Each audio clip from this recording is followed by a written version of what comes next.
संघं नमामि धम्मं नमामि संघं नमामि।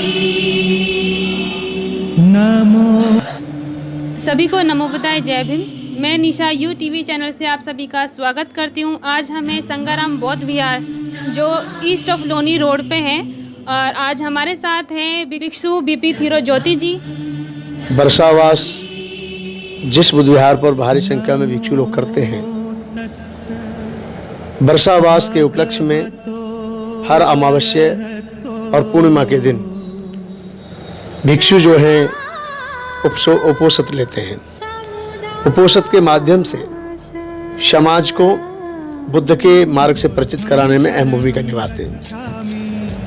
तो उपोषित का महत्वपूर्ण यह है कि जिन जिन भिक्षुओं ने वर्षावास रखा है, या 3 महीने का जो भिक्षु वर्षावास कर रहे हैं और वो अध्ययन पठन करते हैं, तथा समाज जो आता है, जो बुद्ध विहार से जुड़ा हुआ समाज है, वो उस अध्ययन को समाज के बीच में प्रचारित और प्रसारित करते हैं, जिसके माध्यम से समाज को एक नई दिशा मिलती है। बताइए, दिल्ली से बाहर भी या ऑल ओवर इंडिया में होता है?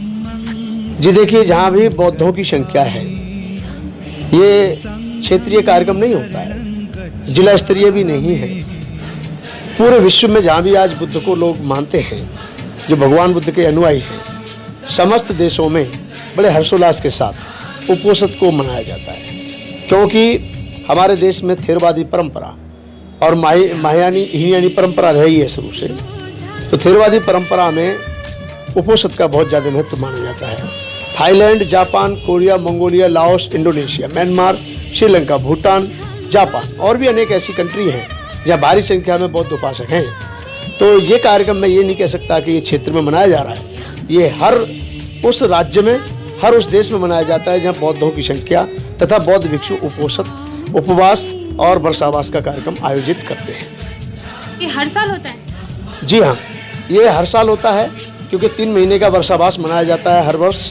और जिस भिक्षु के पास में, जैसे जो उपसंपदित भिक्षु हैं, क्योंकि हमारे बौद्ध परंपरा के अनुसार कुछ पहले शुरू में श्रामनेर बनते हैं, श्रामनेरों के बाद में उपसंपदित भिक्षु जो हो जाते हैं, जिनकी उपसंपदा हो जाती है, उनका कर्तव्य है कि वो वर्षावास को विधिवत रूप से मनाएं। और वर्षावास के दौरान ये उपोषित का कार्यक्रम 3 महीने में अक्सर 15 दिन बाद रखा जाता है।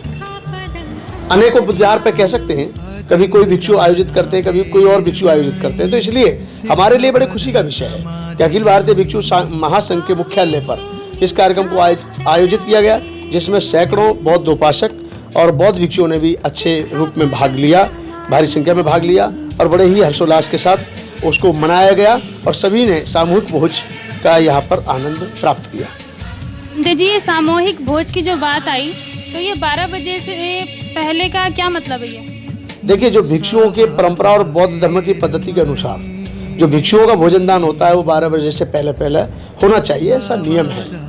और भोजन होने के बाद जब भिक्षुओं का भोजन दान हो जाता है, तो जो आगंतुक उपासक लोग होते हैं, वो आपस में जो भोजन करते हैं, वो सामूहिक भोजन कहलाया जाता है। ये उपासक का मतलब क्या होता है? जो बुद्ध के अनुयायी हैं, जो बौद्ध धर्म में आस्था रखते हैं, भिक्षुओं के प्रति सद्भावना रखते हैं, भिक्षुओं के लिए वस्त्र देते हैं, भोजन दान देते हैं, अन्न दान देते हैं, औषधि दान देते हैं। और वर्षावास का तो महत्व यह है कि वर्षावास बनाया ही गया है बौद्धों के और उपासकों के बीच में आपसी समरसता के लिए वर्षावास की स्थापना की गई। क्योंकि इसमें महत्वपूर्ण भूमिका माता, जो पहले बुद्ध समकालीन को कहा जा सकता है कि माता विशाखा हुआ करती थी, माता विशाखा एक बहुत बड़ी दायिका के रूप में हुई है बौद्ध धर्म में, जिन्होंने इस वर्षावास का शुभारंभ किया। मैं यूटीवी चैनल के माध्यम से बौद्धों को, बौद्ध धर्म के पथ पर चलने वाले अनुयायियों को मैं यही अपील करूंगा कि वर्षावास के कार्यक्रम को समझें और वर्षावास का क्या महत्व उसको जानें, और वर्षावास के दौरान विधिवत रूप से नियमबद्ध होकर बुद्ध विहार में जाने का कार्य करें। क्योंकि जिस बुद्ध विहार में भिक्षु नहीं रहेंगे, जिस बुद्ध विहार में उपासक नहीं रहेंगे, तो वो बुद्ध विहार नहीं होता है। तो जहाँ भी बुद्ध विहार बनाए गए हैं, छोटे स्तर पर, बड़े स्तर पर, महाराष्ट्र में तो ज़्यादा ही प्रचलन है इस चीज़ का, तो उनको नियमित रूप से एक दिन चुन लेना चाहिए कि हमें किसी भी कीमत पर बुद्ध विहार में जाके बुद्ध वंदना करनी है और जो वहाँ पर उपस्थित बौद्ध भिक्षु हैं उनसे हमें मार्गदर्शन प्राप्त करना है।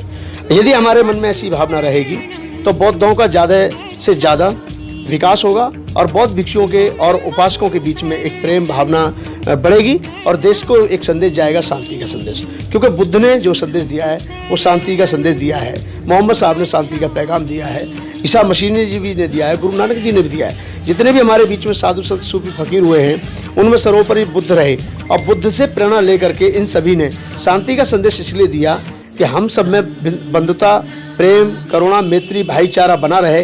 इसके लिए हमको नियमबद्ध होकर के यानी ये कहा जरूर जा सकता है कि जो भी बौद्ध उपासक हैं उनको अपने अपने क्षेत्रों के बुद्ध विहार में जा करके इतवार के ही दिन क्यों ना सही, ये तो खैर बरसाबाद चल रहा है, ये तो अमावस्या है, पौष पूर्णिमा है, माघ पूर्णिमा है, चैत पूर्णिमा है, उपोषित है, लेकिन इसके अलावा भी, इसके अतिरिक्त भी जो भी हमारे संडे आते हैं उन संडे को भारत के बौद्धों को अपने अपने क्षेत्र के बुद्ध विहारों में जाना चाहिए ताकि दूसरे लोगों को ये लगे कि हाँ, इस धम्म के स्थान के चाहने वाले और इन बौद्ध भिक्षुओं के समर्थक, इन बौद्ध भिक्षुओं के अनुयायी तथा बुद्ध के अनुयायी दिन के दिन बढ़ते जा रहे हैं, ऐसा मेरा मानना है।